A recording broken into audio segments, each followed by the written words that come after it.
છે કે જેમ એક ડાબલીમાં રત્ન છે, તેનું રત્નનું કંઈ બગડતું નથી ડાબલીમાં, એ ગુપ્ત છે. પડ દૂર કરી કાઢે તો વ્યક્ત છે. એમ શરીરમાં છુપાયેલો આત્મા છે, તેનું કંઈ બગડ્યું નથી, તે ગુપ્ત છે અને કર્મ રહિત થતાં પ્રગટે છે.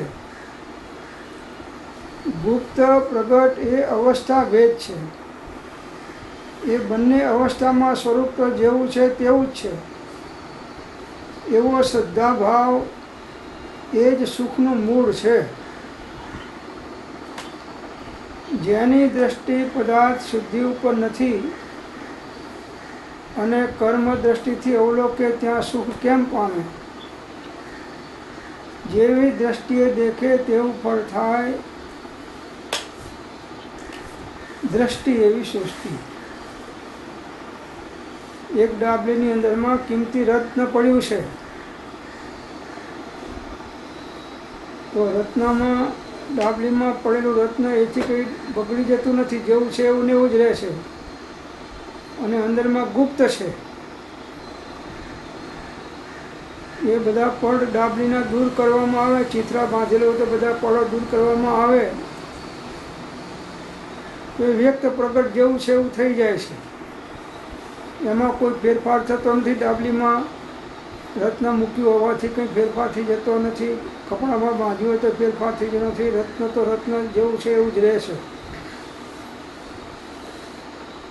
તેમ શરીરમાં છુપાયેલો આત્મા છે, તેનું કંઈ બગડ્યું નથી, તે ગુપ્ત છે. શરીરમાં આત્મા છે એ જેવો છે એવો ને એવો જ છે, એમ કહે છે.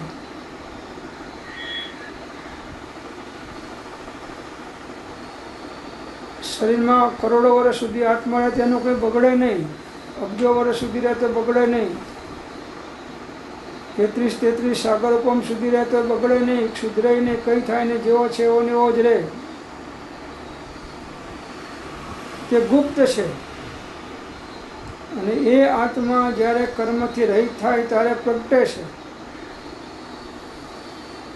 ગુપ્ત અને પ્રગટ એ અવસ્થા ભેદ છે. ગુપ્ત થઈ જાય કે પ્રગટ થાય અવસ્થા ભેદ છે. વસ્તુ તો જેવી છે એવી ને એવી ત્રિકાળ રહેશે.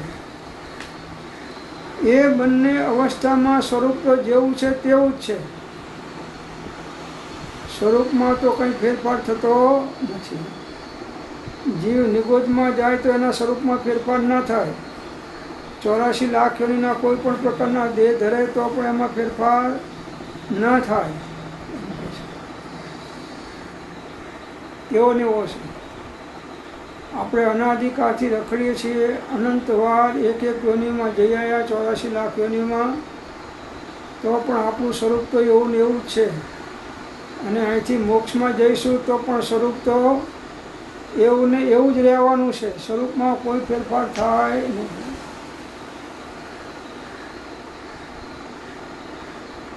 છ દ્રવ્યના સ્વરૂપની અંદરમાં જુઓ તો 6 દ્રવ્યનું સ્વરૂપ જેવું છે એવું ને એવું જ રહેવાનું.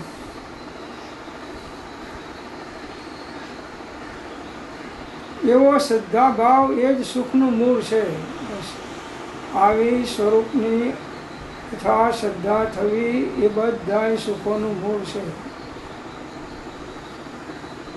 હાલ પણ તમે સ્વરૂપ દ્રષ્ટિથી સ્વરૂપને જુઓ તો સ્વરૂપ તો જેવું હતું પહેલાં, અનાદિકાળ પહેલાં એવું અને એવું જ છે, અને અનંતકાળ પછી પણ એવું જ રહેશે. ગુપ્ત અને પ્રગટ એ અવસ્થાઓના ભેદ છે. વસ્તુ તો જેવી છે એવી ને એવી ત્રણેયકાળ રહેશે. આવો શ્રદ્ધાભાવ એ જ સુખનું મૂળ છે. બસ આવી તત્વની અને આત્માની સાચી શ્રદ્ધા થાય એ બધાય સુખોનું મૂળ છે. બધાય દુઃખોનું મૂળ અજ્ઞાન છે અને બધાય સુખોનું મૂળ જ્ઞાન છે, અનુભવ જ્ઞાન. તો શ્રદ્ધા સાચી રાખો તત્વની, આત્માની, ધર્મની, જ્ઞાનીઓના બોધની શ્રદ્ધામાં ડગી ગયા તો જ્ઞાન ચારિત્રમાં પણ વિપરીતતા આવ્યા વગર રહેશે નહીં.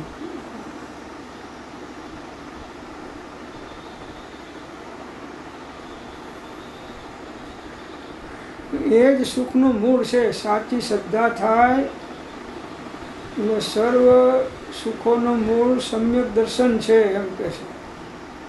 સમ્યક દર્શનથી જ્ઞાન પણ સમ્યક થાય, ચારિત્ર પણ સમ્યક થાય. તો આ શ્રદ્ધા ભાવ એ જ સુખનું મૂળ છે. સર્વ ક્લેશથી અને સર્વ દુઃખથી મુક્ત થવાનો ઉપાય એકમાત્ર આત્મજ્ઞાન છે.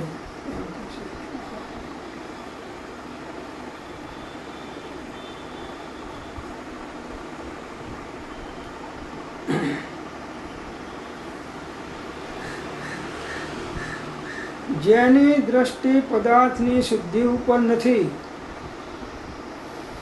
આત્માના ચૈતન્ય સ્વભાવ શુદ્ધ છે, એ શુદ્ધ ઉપર દ્રષ્ટિ જેની નથી અને કર્મ દ્રષ્ટિથી અવલોકે ત્યાં સુખ કેમ પામે? કર્મના કારણે અનેક પ્રકારની દરેક જીવોમાં જુદી જુદી વિચિત્રતાઓ હોય છે, પણ સ્વભાવ દ્રષ્ટિએ બધા સમાન છે. દરેકને સ્વરૂપ દ્રષ્ટિથી જોવાથી ક્ષમતા આવે છે અને પર્યાય દ્રષ્ટિએથી જોવાથી વિષમતા આવે છે. સર્વાત્મમાં સમદ્રષ્ટિ દો, આ વચનને હૃદય લખો. સર્વ આત્માઓ આત્માની અપેક્ષા સમાન છે, ચાહે એકેન્દ્રિયનો આત્મા હોય, ચાહે 2 ઇન્દ્રિયનો આત્મા હોય, ચાહે 3 ઇન્દ્રિયનો આત્મા હોય, 4 ઇન્દ્રિયનો હોય કે 5 ઇન્દ્રિયનો હોય, સિદ્ધનો જીવ હોય કે સંસારી જીવ હોય, સર્વ જીવ છે સિદ્ધ સમ. સ્વભાવે તો બધા સરખા છે, પછી જે સમજે તે થાય. જે સ્વભાવને ઓળખે, સમજે અને સ્વભાવમાં ઉપયોગ કરે એ સિદ્ધ થાય.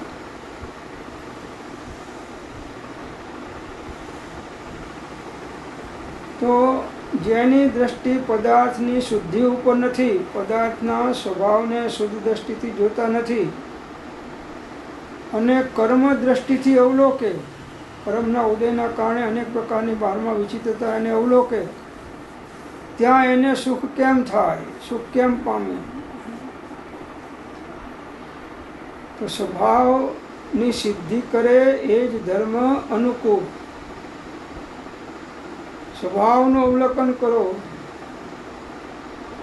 જ્યાં દેખું ત્યાં સર્વ જીવ શુદ્ધ બુદ્ધ જ્ઞાનેશ.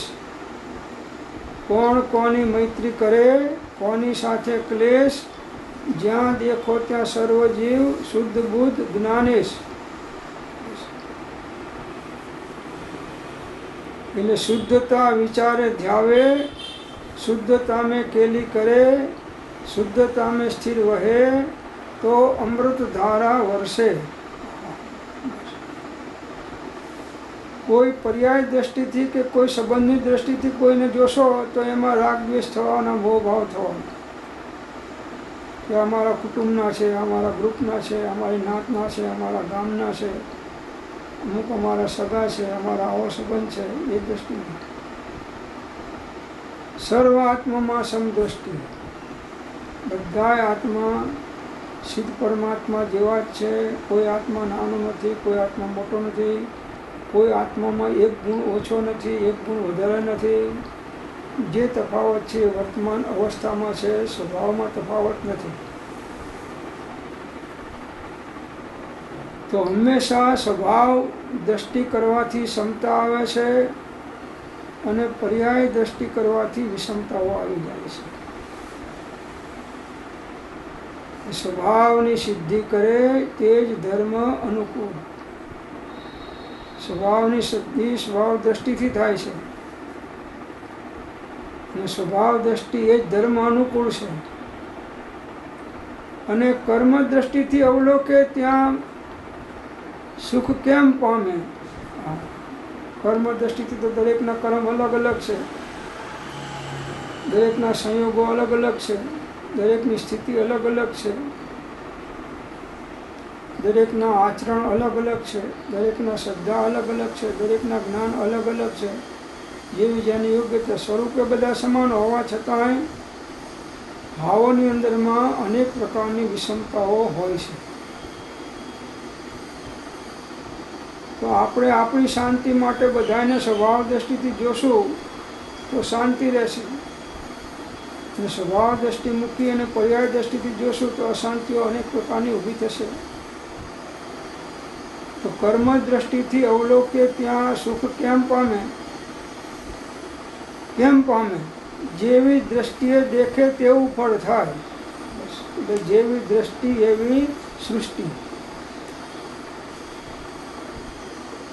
એટલે બધાને આત્મદ્રષ્ટિએ જોવો એમ કહેશે. બધા જીવ માત્રને આત્મદ્રષ્ટિએ જોવો. બધા આત્માઓ સિદ્ધ પરમાત્મા જેવા જ છે. દશાઓમાં ફેર હોવા છતાંય સ્વભાવમાં કોઈ ફેરફાર છે નહીં. એટલે અહીં સ્વભાવ દ્રષ્ટિનું જોર મારે છે કે સ્વભાવ દ્રષ્ટિ વગર આત્માનું કલ્યાણ ના થાય, સ્વભાવના આશ્રય વગર આત્માનું કલ્યાણ ના થાય, સ્વભાવમય ઉપયોગ થયા વિના આત્માનું કલ્યાણ ના થાય.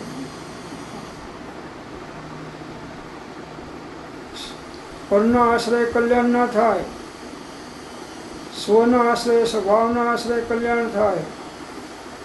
અને જીવ અનાધિકાળથી ધર્મના નામે પણ પરનો આશ્રય છોડતો નથી અને સ્વભાવનો આશ્રય કરતો નથી. શુદ્ધતા વિચારે ધ્યાવે, શુદ્ધતા में केली करे, શુદ્ધતા में સ્થિર રહે તો અમૃત ધારા વર્ષે એમ કહે છે. ભરતભાઈનું કનેક્શન નથી આવતું. ભરતભાઈનું કનેક્શન નથી, એના કનેક્શન કોઈના નથી. ઘણાના પેલા મેઘા કોટાળી નથી છે.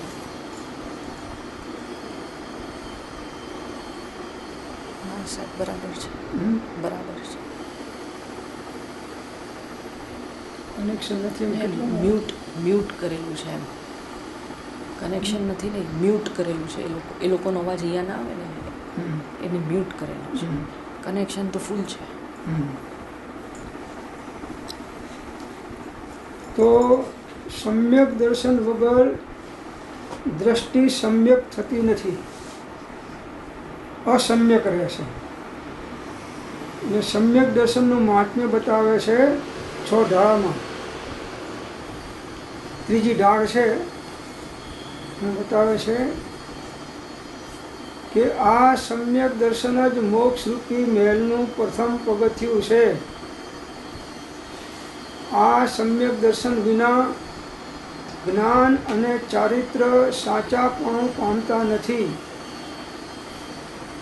તેથી હે ભવ્ય જીવો, આવા પવિત્ર સમ્યક દર્શનને ધારણ કરો. હે સમજુ દોલત રામ, સાંભળ, જાણ અને સાવધાન રહે. તારો વખત નકામો બિનજરૂરી ગુમાવ નહીં. જો સમ્યક દર્શન ન થયું તો આ મનુષ્ય પર્યાય ફરીને મળવી મુશ્કેલ છે. 6 ઢાળામાં દોલતરામજીએ મૂક્યું છે. ત્રીજી ઢાળમાં 17મો ગાથા છે. મોક્ષ માર્ગની પ્રથમ સીડી સમ્યક દર્શન છે.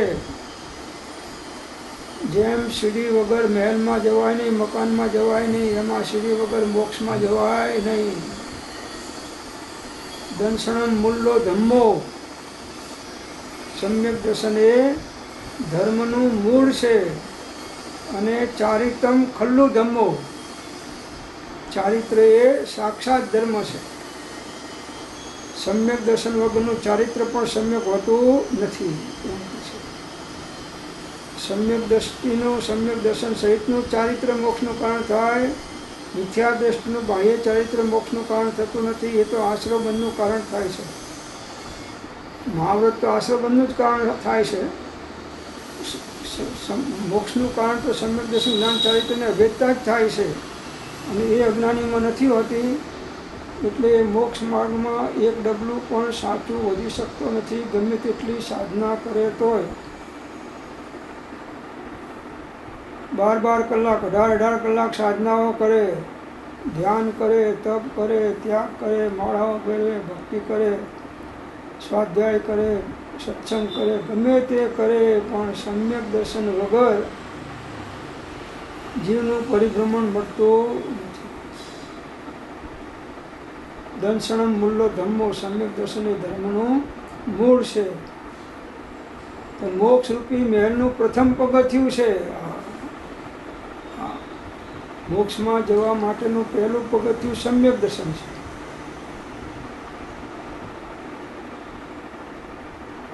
આ સમ્યક દર્શન વિના જ્ઞાન અને ચારિત્ર સાચાપણું પામતા નથી. સમ્યક દર્શન વગરનું નવ પૂર્વ સુધીનું જ્ઞાન હોય તો આપણે મિથ્યા જ્ઞાન કહ્યું છે. સમ્યક તો સહિતનું 2 અક્ષરનું જ્ઞાન પણ સમ્યક જ્ઞાન છે, અને સમ્યક દર્શન વગરનું જ્ઞાન હજારો શ્લોકો કંઠસ્થ કર્યા હોય તો પણ એનું મિથ્યા જ્ઞાન છે. હજારો શાસ્ત્રો વાંચ્યા હોય કે સાંભળ્યા હોય કે બોલ્યા હોય. તો આ સમ્યક દર્શન વિના જ્ઞાન અને ચારિત્ર સાચાપણું પામતા નથી. તેથી હે ભવ્ય જીવો, દોલતરામજી આપણને કહે છે કે હે ભવ્ય જીવો, આવા પવિત્ર સમ્યક દર્શનને ધારણ કરો, એટલે પ્રગટ કરો.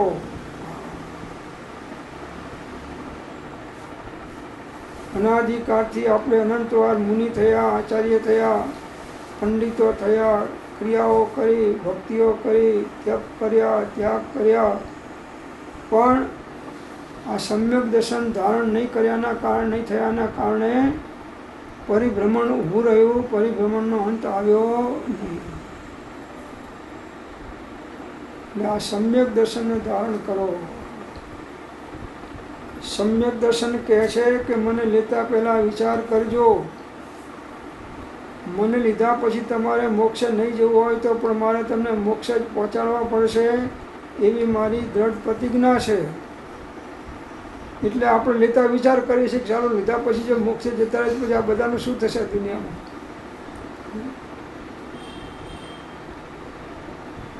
પછી શાંતિથી મોક્ષે જશું બધા જાય પછી. જો આ જીવ પ્રમાદમાં અને પ્રમાદમાં અને આત્માના અનાદરથી અનંતકાળથી ભટક્યો છે. બધી સાધનાઓમાં પહેલી સાધના સમ્યક દર્શનની પ્રાપ્તિ છે, અને એ સમ્યક દર્શનની પ્રાપ્તિ કશાયની ઉપશાંતતા વગર, વૈરાગ્યના બળ વગર, અને તત્વની યથાર્થતા વગર, અને ગુરુગણ વગર પ્રાપ્ત થાય એવું નથી.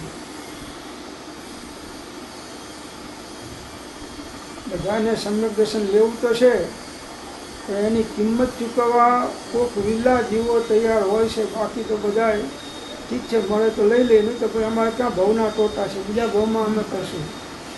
ભરતભાઈ રસોઈ કનેક્શન કરો.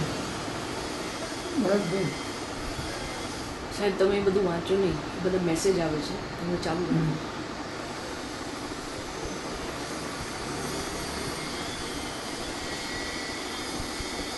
તેથી હે સમજુ દોલતરામ પોતાને કહેશે, પોતાને કહેશે, સાંભળ, જાણ અને સાવધાન રહે. જો આ જ્ઞાનીઓનો બોધ, તત્વની વાત સાંભળ, સાંભળીને જાણ, દ્રઢ કર, નિશ્ચય કર, અને સાવધાન રહે. પરમાં એકત્વ બુદ્ધિ ના કર, એનું નામ સાવધાની છે. નિજ કો નિજ પડકો પર જાન, ફિર દુઃખકા નહીં લેશ નિદાન. સાવધાન રહે. મોટા ભાગના જીવો ધર્મ કરતા હોવા છતાંય ગાફેલ છે, સાવધાન નથી. તારો વખત નકામો બિનજરૂરી ગુમાવ નહીં. આ રત્નત્રયની સાધના વગર જે તારો વખત જાય છે બધો નકામો છે અને બિનજરૂરી છે. જગતના કોઈ કાર્ય સાથે આત્માને કંઈ સંબંધ કે લાગતું ઓળખતું કે લેવા દેવા નથી.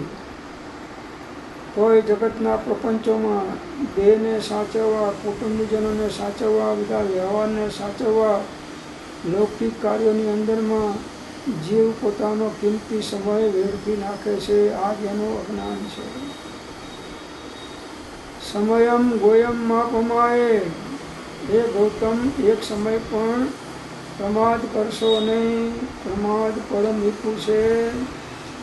તો આત્માનો અનાદર કરવો, આત્માનો આશ્રય છોડી દેવો એ જ પ્રમાદ છે. વિષયોની પાછળ, કસાયોની પાછળ, આરંભ પરિગ્રહની પાછળ કે લૌકિક કાર્યની પાછળ કે વ્યવહાર ધર્મની પાછળ સમય વેડફી નાખીએ અને નિશ્ચય દ્રષ્ટિ ના થાય તો એ કોઈ કાર્યકારું બનતું નથી. એટલે તારો વખત નકામો બિનજરૂરી ગુમાવો નહીં. ઠીક છે, સંસારમાં છે એટલે ઉદય વસાત થોડા કામ કરવા પડે છે, પણ એટલા બધા કામનો બોજો લઈને ના ફર કે જેથી તારું અંદરમાં આત્માનું અવલંબન છૂટી જાય.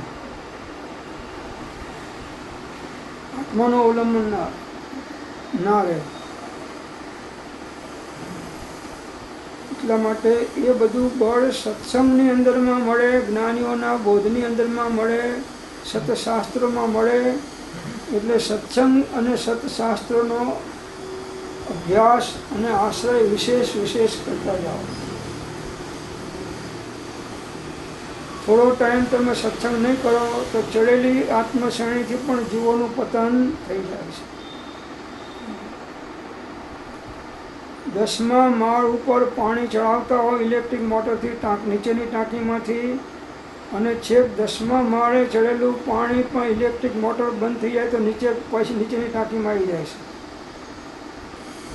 એમ સત્સંગના અભાવે ઘણું કરીને ચડેલી આત્માની શ્રેણીઓમાંથી પણ જીવોનું પતન થઈ જાય છે, એમ મહાપુરુષોએ કહ્યું છે. માટે બિનજરૂરી કાર્યોને મોક્ષ માર્ગમાં અગત્યતા નથી. સંસારમાં છીએ એટલે અમુક પ્રયોજનભૂત કાર્ય કરવા પડે, એ પણ સંક્ષેપથી કરવાનો ઉપયોગ રાખવો, બહુ લંબાવવાનો નહીં. આમ ફર્યા ને તેમ ફર્યા ને પેલા અમને મળ્યા ને આમને મળ્યા ને આ કર્યું ને તે કર્યું, મૂકો. કોની સાથે તમારે શું લાગ્યો હોય છે? આ 14 રાજદૂતના તમામ પદાર્થો તમારાથી સર્વ પ્રકારે ભિન્ન અસંગ છે. બધા દ્રવ્ય એકાકી છે. કોઈ દ્રવ્યથી બીજા કોઈ દ્રવ્યને લાભ નથી, નુકસાન નથી, લાગતું વળગતું નથી કે લેવા દેવાય નથી. ત્રિકાળ એકાકી દરેક દ્રવ્ય છે, ચેતન હોય કે અચેતન હોય. એમાં કોઈથી કિંચિત લાભ થઈ ગયો કે કોઈથી કિંચિત નુકસાન થઈ ગયું નહીં. તમારા પરિણામથી જ તમને લાભ થાય છે, તમારા પરિણામથી જ તમને નુકસાન થાય છે. અને જ્યાં ઉપયોગ બહિર્મુખ છે એ પરિણામોથી તમને નુકસાન જ થવાનું. કેમ કે એના સંકલ્પો થવાના, વિકલ્પો થવાના, વિચારો થવાના, અને એના દ્વારા આશ્રવ બંધ થવાનો. એટલે અહીં તો કોનું કામ છે કે બેટો થાય બીજું જોવે. આવી જેને આત્મદ્રષ્ટિની પકડ મજબૂત કરી છે એ જ સમ્યક દર્શન પ્રાપ્ત કરવાનો અધિકારી થઈ શકે છે. પરનું મહાત્મ્ય જ્યાં સુધી ખસે નહીં અને સ્વનું મહાત્મ્ય આવી શકે નહીં ત્યાં સુધી સ્વનું કલ્યાણ થઈ શકે નહીં. એવો અનુભવનો પ્રકાશ ઉલ્લસિત થયો, જડથી ઉદાસી તેને આત્મવૃત્તિ થાય છે. કાયાની વિસારી માયા સ્વરૂપે સમાયા એવા નિર્ગ્રંથનો પંથ ભવ અંતનો ઉપાય છે. એવો અનુભવનો પ્રકાશ ઉલ્લેખ થાય તો સર્વથી ઉદાસીનતા થાય. કેમ કે સુખ કી સહેલી હૈ અકેલી ઉદાસીનતા, અધ્યાત્મની જનની હે ઉદાસીનતા. ઉદાસીનતા એટલે વિતરાગતા, જ્ઞાતા દ્રષ્ટા ભાવ.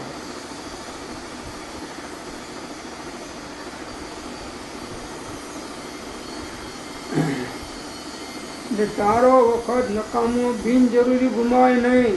જો અનંતકાળ ગુમાવી નાખ્યો છે હો, અને આ ભાવમાં પણ મોટો ભાગનો સમય તો ગુમાવી જ નાખ્યો. હજી સ્વરૂપ દ્રષ્ટિનું જોર વાગ્યું નથી, સ્વરૂપનું મહાત્મ્ય આવ્યું નથી, સ્વરૂપ આશ્રયનો સતત પુરુષાર્થ થતો નથી. આ તો ઠીક છે, થોડોક ટાઈમ મળે તો સાંભળી લઉં, વાંચી લઉં, કરી લઉં 12માં. એ પણ કેવું કરે, અનેક પ્રકારના વિકલ્પાત્મક રીતે સાધના થાય. જો સમ્યક દર્શન ન થયું તો આ મનુષ્ય પર્યાય ફળીને મળવી મુશ્કેલ છે, દુર્લભ છે. અનંત કાળમાં મનુષ્યનો જન્મ અને જિનેન્દ્રનો ધર્મ તે પ્રાપ્ત થવો પરમ પરમ પરમ પરમ પરમ પરમ દુર્લભ છે. હજુ મહાત્મ્ય નથી આવ્યું. મનુષ્ય ગૌમાં રહ્યા છીએ છતાં મનુષ્ય ગૌનું મહાત્મ્ય આવ્યું નથી પરમાર્થ દ્રષ્ટિથી.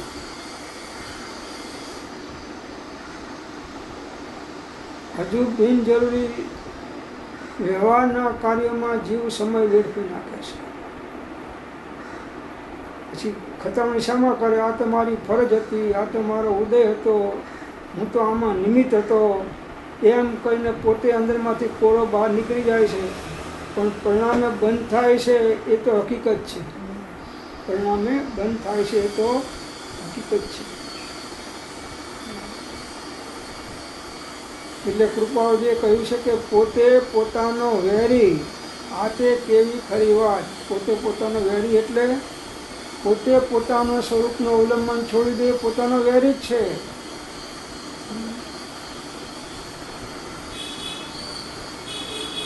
તો આ મનુષ્ય ભાવ મળવો દુર્લભ છે એમ કહ્યું. સમ્યક દર્શન ના થયો તો અનંતો કાળ જાય તો પણ મનુષ્ય ભાવ મળે તો મળે, નહીં તો ના પણ મળે. મનુષ્યનો જન્મ અને જિનેન્દ્રનો ધર્મ એ પ્રાપ્ત થવો પરમ પરમ પરમ દુર્લભ છે. સજને ટાણું આયુષ્ય ભવજલ તરવાનું, મોઘો મનુષ્યનો વારો ભવજલ તરવાનો યારો. ડાહ્યા દિલમાં વિચારો સત્સંગ કીજે, સજને આરે ચોઘડિયા અમૃત લાભના. જેમ અમૃતના લાભના ચોઘડિયામાં લોકો સારા કામ કરી લે છે, એમાં મનુષ્ય ભાવ મળ્યો એ સારામાં સારું ચોઘડિયું છે. તમારા સમ્યક દર્શનનું કાર્ય કરી લો, નહીં તો આ મનુષ્ય પર્યાય ફરીને મળવી દુર્લભ છે. 84 લાખ જીવોની અંદરમાં નિબોધના જીવો અંદરમાં જુઓ તો અનંત અનંત જીવો નિબોધના એવા છે. અનંત અનંત, અનંત નહીં, અનંત અનંત, કે હજી ત્યાંથી એકેન્દ્રિયમાંથી 2 ઇન્દ્રિય થયા નથી. એ જીવોની ઉપર વિચાર તો કરો. અને જો ના ગયા તો પુનઃ નિગોદો ભવ. જો મોક્ષે ના ગયા, અમુક થોડા સાગરો પમનું જ આયુષ્ય મળે છે ત્રસ પર્યાયનું.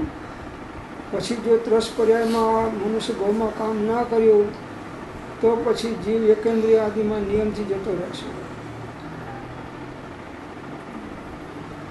અહીં કહે છે મને મરવાનો ટાઈમ નથી, અને ત્યાં પછી 1 સેકન્ડની અંદરમાં 18 વાર જન્મે ને 18 વાર મળે એવી યોનિઓમાં જીવ ઘૂસી જાય છે.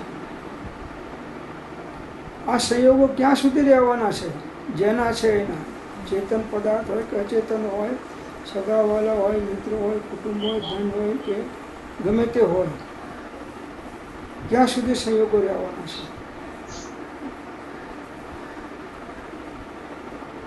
તો સંયોગ એનો વિયોગ નિયમથી થવાનો છે. અત્યારે જે સંયોગ છે એ થોડા સમયમાં વિયોગ થવાના છે, પાછા નવા સંયોગ આવશે, પાછા એના વિયોગ થશે. એ દરેક જે સંયોગમાં મળ્યા એ સંયોગ દ્રષ્ટિથી આત્મા પોતાના સ્વરૂપનું વિસ્મરણ કરી અને આત્માનો હિત જ કર્યું છે આજ દિન સુધીમાં. હવે કોઈની દયા ખાવા જેવી નથી, આત્માની દયા ખાઓ. હે મોહ દયા, હે શિથિલતા, તમે શા માટે અંતરાય કરો છો? પરમ અનુગ્રહ કરીને હવે અનુકૂળ થાવ, અનુકૂળ થાવ. બાપા તું પ્રતિકૂળ થયો છે, તું જ અનુકૂળ થા ને.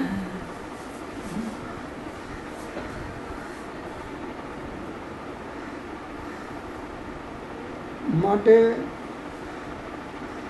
આ મનુષ્ય ભાવમાં સમ્યક દર્શન લઈને જ જવું છે એવો દ્રઢ નિર્ણય રાખવાનો અને એને અનુરૂપ દ્રઢ પુરુષાર્થ કરવાનો શ્રદ્ધાપૂર્વક. એના માટે વિતરાગી દેવ, નિર્ગ્રંથ ગુરુ અને સત્સંગ, સતશાસ્ત્રો, અનેક પ્રકારના સત્સાધનોનું અવલંબન લઈને પોતાનું કાર્ય કરી લેવા જેવું છે. બાકી બધું કાર્ય સાપેક્ષપણે ગૌણ કરી નાખવા જેવું છે.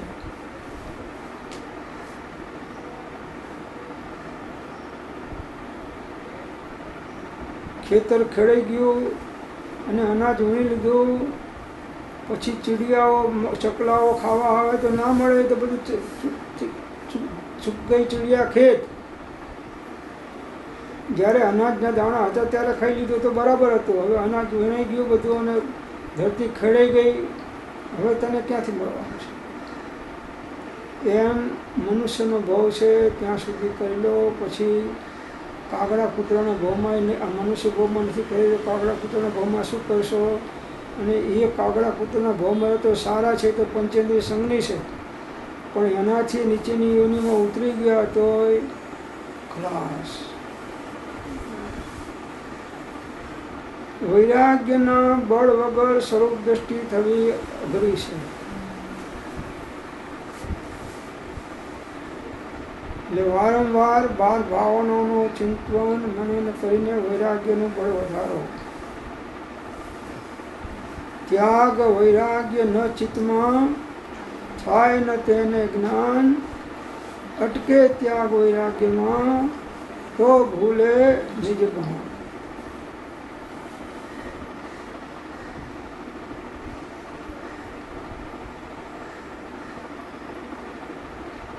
એટલે જ્ઞાનીઓ કહે છે, સમાધિ શતકમાં મૂક્યું છે કે શરીર આદિથી આત્મા ભિન્ન છે.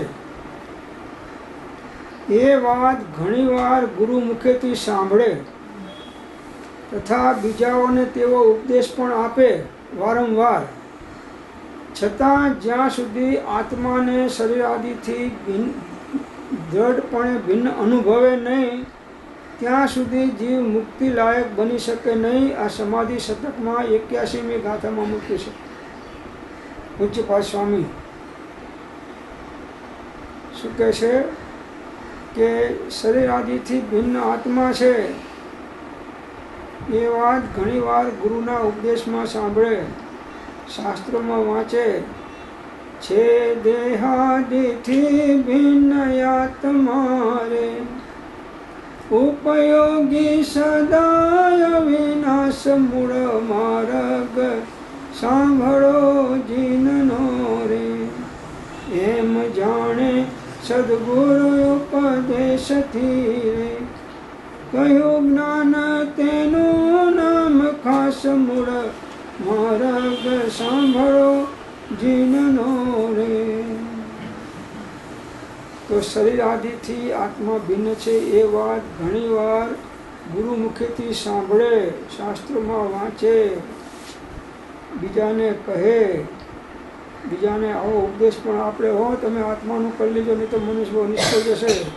અને પોતે કોરો હોય તો એટલે પણ તારો મનુષ્યભાવ નિષ્ફળ જશે કે નહીં? તું નહીં કરે તો નહીં દે તું ઉપદેશ કો, प्रथम ले ही उपदेश, सबसे न्यारा अगम है वो ज्ञानी का देश. તો ગુરુ મુખેથી સાંભળે તથા બીજાઓને તેવો ઉપદેશ પણ આપે, વારંવાર આપે. પાછો કોઈ સાંભળે નહીં તો ટીવીમાં મૂકે કે લાખો માણસો ભલે સાંભળે, મારા ખર્ચે મૂકો. એ સાંભળીને રાજી થતો જાય કહો આટલા બધા માણસો સાંભળે છે પણ સાંભળવાથી કોઈનું કલ્યાણ નથી, તારું નથી. અનુભવ જ્ઞાનથી નિવેડો છે, શાસ્ત્ર જ્ઞાનથી નિવેડો નથી, કે બાહ્ય ક્રિયાકાંડોથી પણ નિવેડો નથી, કે વ્યવહાર ધર્મથી પણ નિવેડો નથી. નિશ્ચય ધર્મ, આત્માનો ઉપયોગ આત્મા સાથે અભેદ થાય એમાં ધર્મ છે. તે ત્રણેય ભેદ પરિણામથી રે જ્યારે વર્તે તે આત્મા રૂપ મૂળ માર્ગ સાંભળો જીનનો રે. દેહ માર્ગ જીનનો પામ્યો રે, કેવા પામ્યો તેને જ સ્વરૂપ મૂળ માર્ગ સાંભળો જીનનો રે. કોઈ પણ જીવ રત્નત્રયના અભેદ પરિણામ વગર આત્માનું કલ્યાણ સાધી શકે નહીં. અને રત્નત્રયના અભેદ પરિણામ સ્વભાવના આશ્રય વગર થઈ શકે નહીં. અને સ્વભાવનો આશ્રય પરનો આશ્રય છોડ્યા વગર થાય નહીં.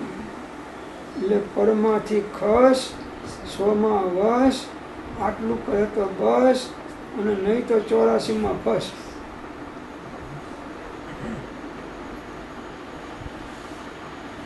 તો શરીરાદિથી આત્મા ભિન્ન છે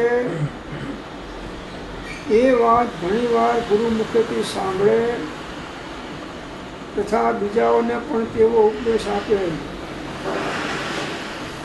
વારંવાર આપે, છતાં જ્યાં સુધી આત્માને શરીરાદિથી ભિન્ન દૃઢપણે ભિન્ન અનુભવે નહીં. અનુભવ ચિંતા મણિ રતન, અનુભવ હૈ રસ को, અનુભવ માર્ગ મોક્ષ को, અનુભવ મોક્ષ સ્વરૂપ. અનુભવ વગર આ પરિભ્રમણનો અંત આવ્યો નથી અને સાચું નિશ્ચય સમ્યક દર્શન થાય એવું નથી. ત્યાં સુધી જીવ મુક્તિ લાયક બની શકે નહીં. આચાર્ય ભગવાન પૂજ્યપાદ સ્વામી સમાધિ શતકમાં કહે છે મુક્તિ લાયક. હવે વિચારી લો, આપણે મુક્તિને લાયક છીએ કે નહીં વર્તમાનમાં? અનુભૂતિ થઈ હોય તો હા, અને અનુભૂતિ ના થઈ હોય તો ના. બે જ છે, હા અને ના. કેમ નથી થઈ? તો કે પારકી પંચાયતમાં રહ્યો અને મારું આ સ્વ કાર્ય મેં છોડ્યું. કાજી ક્यों ડૂબલે? તો કે સારે દુનિયા કી ચિંતા. એટલે પણ તારી ચિંતા તો કર.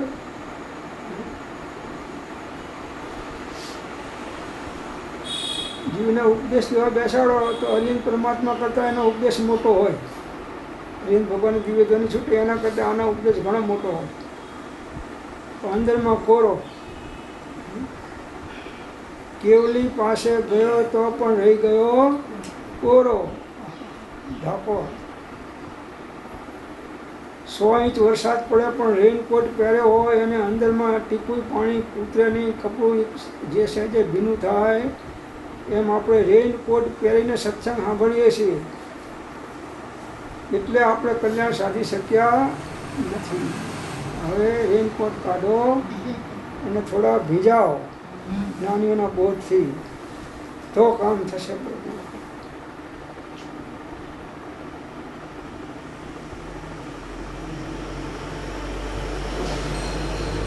પરિણામોની કેવી વિચિત્રતા છે એ અહીં મોક્ષ માર્ગ પ્રકાશકમાં બતાવ્યું છે. અધિકાર 7મો છે. એમાં મૂક્યું છે કે જો પરિણામની વિચિત્રતા, કે કોઈ જીવ તો 11મા ગુણસ્થાને યથાખ્યાત ચારિત્ર પામી પાછો મિથ્યા દ્રષ્ટિ બની કિંચિત ન્યૂન અર્ધપૂતગલ પરાવર્તન કાળ સુધી સંસારમાં રખડે છે, ત્યારે કોઈ જીવ નિત્ય નિગોદમાંથી નીકળી, અનાદિકાળથી નિગોદમાં છે, હજી નીકળ્યો નથી, એ ત્યાંથી નીકળી સીધો મનુષ્ય થઈ 8 વર્ષની આયુષમાં મિથ્યાત્વથી છૂટી, 8 વર્ષની ઉંમરે મિથ્યાત્વ છૂટી સમ્યક દર્શન કરી લે અને છૂટી અંતર્મુહૂર્તમાં કેવો જ્ઞાન પ્રાપ્ત કરે છે. એમ જાણી પોતાના પરિણામ બગાડવાનો ભય જાણી તેને સુધારવાનો ઉપાય કરવો. ભાવોની વિશુદ્ધિ એ જ સાધનાનું ફળ છે.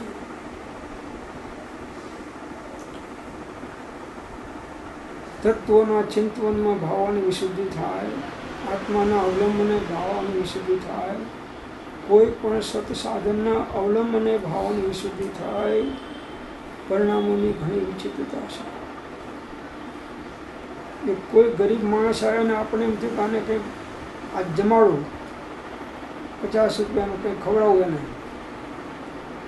તો એને કીધું કે ભાઈ આમાં લે, આ 50 રૂપિયા તું ખાજે. એમાં ખિસ્સામાં હાથ નાખ્યો, 50 રૂપિયાને એકલાને આપી દેવાય, એના કરતાં 2 જણા આપો તો 25 તો 2 ખાય. એમ કહીને 50માંથી 25 ઉપર આવી ગયો. પછી એને થયું કે 3-4 માણસને ખવડાવું તો 10-10 રૂપિયામાં 5 માણસો જમે, તો એકને આપી દેવાય, અત્યારે 10 રૂપિયામાં તો પેટ ભરીને ખવાય એવું છે.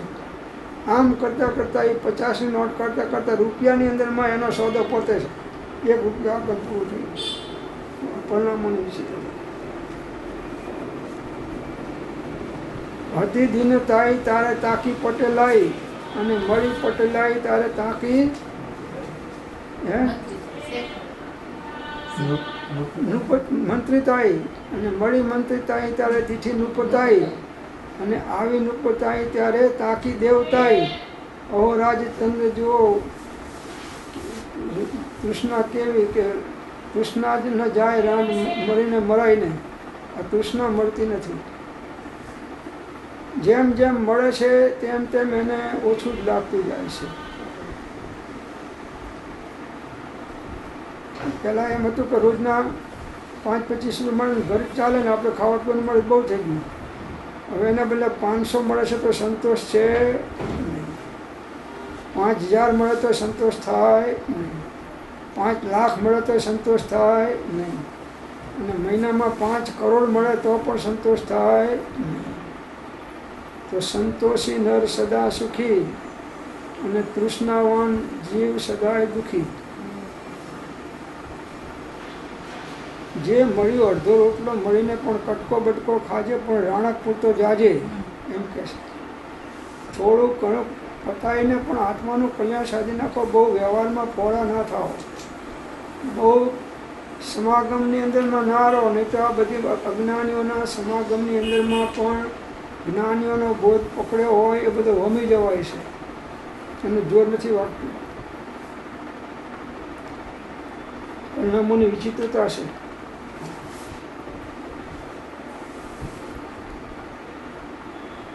રસનચંદ્ર રાજર્ષિ સ્મશાનમાં ઊભા છે, આત્માના ધ્યાનમાં છે, ચિંતન ચાલે છે. એ વખતે શ્રેણિક રાજા મહાવિષ્ણુને પૂછે છે કે આ પ્રસન્નચંદ્ર રાજર્ષિનું તે અત્યારે છૂટો તો ક્યાં જાય? તો કે દેવલોકમાં જાય. આમ નામ જો આત્મામાં સ્થિર તો મોક્ષે જાય, કેવો ના લઈને. પછી થોડી વાર થઈ અને પાછું પૂછ્યું કે અત્યારે એમનો જીવ છૂટે તો ક્યાં જાય? તો કે દેવલોકમાં જાય. પાછું થોડી વાર ત્રીજી વાર પૂછ્યું કે અત્યારે આમનો દેહ છૂટે તો કે નરકમાં જાય. અરે કે સાહેબ તમે ઘડીકમાં એના મોક્ષમાં કહેતા, ઘડીકમાં સ્વર્ગમાં કહેતા, તો હવે નરકમાં આમ કેમ? તો કે એ ત્યાં ઊભા હતા અને દુશ્મનનું લશ્કર ત્યાંથી નીકળ્યું. એ તો હવે મુનિ થઈ ગયા હતા, પહેલાં રાજા હતા. એ રાજ એનો દીકરો ચલાવતો હતો, અને દીકરાના રાજ ઉપર આ બધા લડાઈ લઈને જતા હતા કે હવે આ તો મુનિ થઈ ગયા, આ તો લડવાનું નથી, તો આ રાજ પડાવી લો. એટલે એ ત્યાંથી નીકળ્યા સ્મશાન પાસેથી, ને વાત બધા સાંભળતા હતા કે હવે આ તો મુનિ થઈ ગયા, આ તો કંઈ કરવાનું નથી, એટલે એને મારીને પણ પડાવી લો બધું. એટલે આ વાત એના કાનમાં સાંભળી કે હું જીવતો છું ત્યાં સુધી મારા છોકરાને કોઈ હાથ તો અડાડે, એકેને જીવતો નહીં જવા દઉં, બધાને મારી નાખીશ. કે આ ભાવ કર્યા અને કે આ 7મી નરકનું આયુષ્ય બાંધ્યું.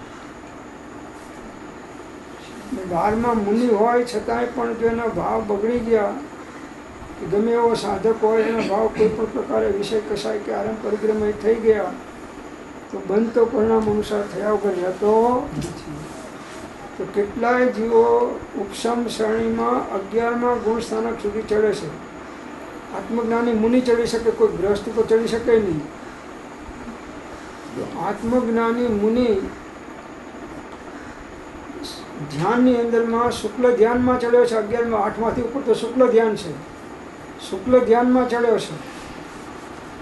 અને યથાખ્યાત ચારિત્ર થી પામી પાછો એટલે છેક 12મા ગુણસ્થાનકને અડીને પાછો આવે છે. પાછો મિથ્યા દ્રષ્ટિ બની જાય છે. જો 11મા ગુણસ્થાનકમાં ચડેલો પાછો આવીને મિથ્યા દ્રષ્ટિ સમ્યક્ત્વે વમી નાખે છે. ચારિત્ર તો જોડાય છે પણ સમ્યક્ત્વે વમી નાખે છે. આ શ્રદ્ધાની વિપરીતતાનું બળ જુઓ.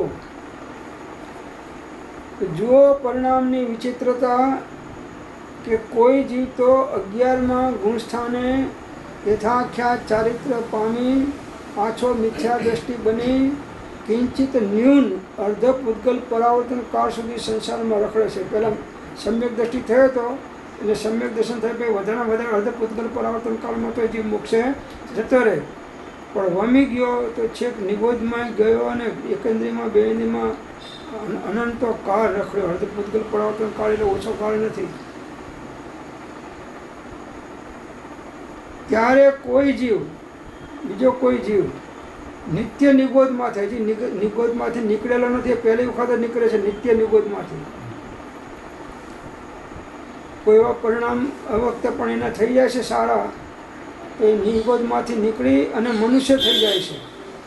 કોઈ જીવ સીધા નિત્ય નિગોદમાંથી આવીને મનુષ્ય બની જાય છે અને 8 વર્ષની આયુમાં મિથ્યાત્વથી છૂટી જાય છે. 8મા વર્ષે તો કોઈ પણ જીવને આભાવમાં થાય તો 8 વર્ષ પહેલાં થતું નથી, કેમ કે એ પ્રકારનું જ્ઞાન એને ઉઘાડ આવતો નથી. 8 વર્ષની આયુમાં મિથ્યાત્વથી છૂટી અંતર્મુહૂર્તમાં કેવળ જ્ઞાન પ્રાપ્ત કરે છે. નિત્ય નિગોદવાળો જીવ 8 વર્ષની આયુમાં મિથ્યાત્વથી છૂટી અને અંતર્મુહૂર્તમાં તો કેવળ જ્ઞાન પ્રાપ્ત કરે છે. જો આ પરિણામોની વિચિત્રતા એમ જાણી પોતાના પરિણામ બગડવાનો ભય જાણી તેને સુધારવાનો ઉપાય કરવો. અગત્યની વાત છે આ. પોતાના પરિણામ બગડવાનો ભય જાણી જો એવા નિમિત્તોમાં રહ્યા તો જેના ભાવ બગડ્યા એના ભાવ બગડ્યા અને જેના ભાવ સુધર્યા એના ભાવ બગડ્યા તો ગયો પેલા. ભાવોની શુદ્ધિ જાળવી રાખવા માટે જ સત્સાધનનું કંઈ ને કંઈ અવલંબન રાખવું જરૂરી છે.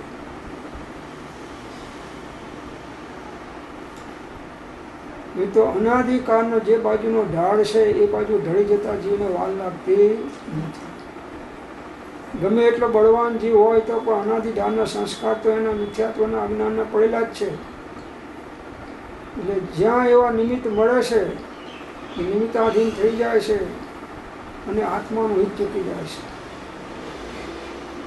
636 પત્રમાં કહ્યું છે ને કે નિમિત્તે કહીને હર્ષ, નિમિત્તે કહીને શોક, નિમિત્તે કહીને ઇન્દ્રિયજન્ય વિષયો પ્રત્યે આકર્ષણ અને નિમિત્તે કહીને કશાય ઉદ્ભવે છે, તેવા જીવોએ તેવા નિમિત્તનો ત્યાગ કરવો અને સત્સંગનો અને સત્સાધનનો આશ્રય કરવો. ઉપયોગને શુદ્ધ કરવો હોય તો જગતના સંકલ્પ વિકલ્પને ભૂલી જવાના અને આવા નિમિત્તોના સહવાસમાં રહીશું તો જ તમે અત્યારે અહીં બેઠા છો તો 1 કલાક તમે સત્સંગ સાંભળો છો તો અત્યારે તમારા ભાવમાં કેટલી શુદ્ધિ આવી ગઈ. અને તમે ઘેરથી અહીં આવ્યા અને રસ્તામાં હતા ત્યારે કેવા ભાવો અને વિકલ્પો ચાલતા તમે જોઈ લો. તમારું માપ કાઢી લો, બધાને પોતપોતાનું ખ્યાલ આવશે.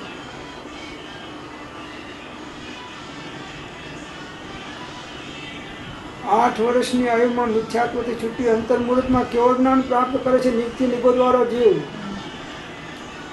એમ જાણી પોતાના પરિણામ બગાડવાનો ભય જાણી જો એવા નિમિત્તોમાં રહેશો, એવા ઉદયને આધીન થશો તો પરિણામ બગડતા વાર લાગશે. બસ પુરુષાર્થ શેનો કરવાનો છે? પોતાના ભાવોની વિશુદ્ધિ વધે એનો જ પુરુષાર્થ કરવાનો છે. કેમ કે ભાવ અનુસાર કર્મ બંધાય છે અને ભાવ અનુસાર મોક્ષ થાય છે. ભાવે ભાવના ભાવીએ, ભાવે બીજે દાન, ભાવે જીનવર પૂજીએ, ભાવે આત્મા આરાધીએ, ભાવે કેવળ જ્ઞાન.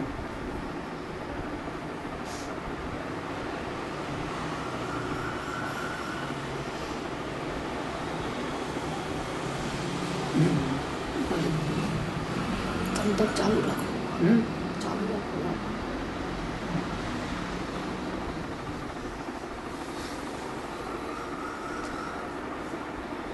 ભાવોને સુધારવાનો ઉપાય કરવો.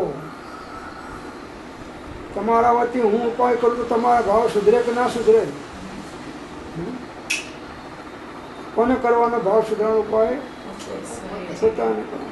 જેના ભાવ બગડ્યા એના ભાવ બગડ્યા, અને જેના ભાવ સુધર્યા એના ભાવ સુધર્યા. ભાવ બગડ્યા એટલે જેને વિભાવ થયા એના ભાવ બગડ્યા જ છે બધા, અને સ્વભાવ ભાવ થાય એના ભાવ સુધર્યા છે. અને વ્યવહારથી જેને પુણ્ય ભાવ શુભ ભાવ થાય એના ભાવ સારા છે, અને અશુભ ભાવ થાય એના ભાવ ખરાબ છે. ભાવની રમત છે આખી મોક્ષ માર્ગની રમત, ભાવની છે. તો પૂર્ણ એક અચ્યુત અને શુદ્ધ એવું જ્ઞાન જેનો મહિમા છે, એવો આ જ્ઞાયક આત્મા જ્ઞેય પદાર્થોથી જરાય પણ વિક્રિયા પામતો નથી. જેમ દીવો પ્રકાશ્ય પદાર્થોથી વિક્રિયા પામતો નથી, તેમ તો પછી એવી વસ્તુ સ્થિતિના જ્ઞાનથી રહિત જેમની બુદ્ધિ છે, એવા આ અજ્ઞાની જીવો પોતાની સહજ ઉદાસીનતાને કેમ છોડે છે અને રાગ દ્વેષમય કેમ થાય છે? આ કરસ ટીકાની અંદરમાં અમૃતચંદ્રાચાર્ય કહેવા મૂક્યું છે. પૂર્ણ એક અચ્યુત અને શુદ્ધ એવું જ્ઞાન જેનો મહિમા છે આત્માનો. અચ્યુત એટલે ખસે નહીં એવું, પૂર્ણ કેવું જ્ઞાન.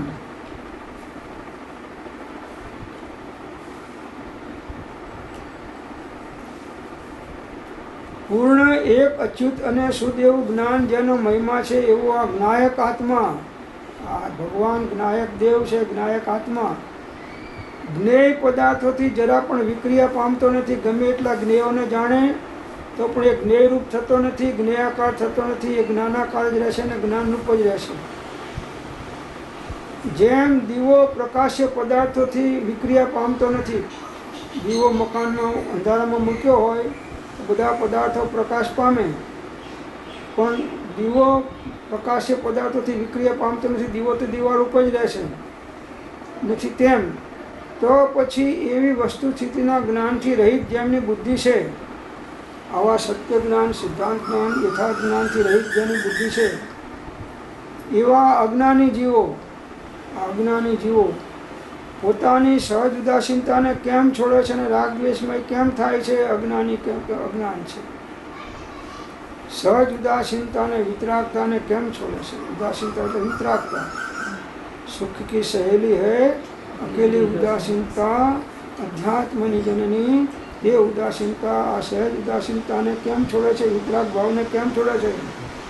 કોઈ પણ આત્માનું રક્ષણ પોતાના વિતરાગ ભાવ સિવાય ના થઈ શકે. બીજાનો ગમે એટલો વિતરાગ ભાવ તમારે કામ ના આવે ને મારો વિતરાગ ભાવ તમને કામ ના આવે. તમારો વિતરાગ ભાવ યથાર્થ તમારા સ્વરૂપના આશ્રય, સ્વરૂપના અનુભવપૂર્વક થાય, એ જ તમારું રક્ષણ કરનારો છે. એ જ મોક્ષ માર્ગમાં તમારો ઉપકારી છે. સુખ કી સહેલી અકેલી ઉદાસીનતા અધ્યાત્મની જનની તે ઉદાસીનતા. તો જીવો પોતાની સહજ ઉદાસીનતાને કેમ છોડે છે ને રાગ દ્વેષમાં કેમ થઈ જાય છે? અહીં સાંભળીને તો નિર્ણય કર્યો કે રાગ દ્વેષ નથી કરવો, પણ અહીંથી ઘડીકમાં બહાર ગયો અને એ રાગ દ્વેષના ભાવ પાછા ચાલે. रागन रीसा दो यख वीसा, ये तुम दुख का दिशा, जब तुम उनको नाश करीसा, तब तुम जग का ईशा, आप स्वभाव मेरे, अब दोष दाम गन में रहना. તો આ પ્રમાણે અહીં સુધી આપણે વિચાર કર્યો. આગળની વાત પછી આપણે વિચારશું. ઓમ શાંતિ શાંતિ શાંતિ.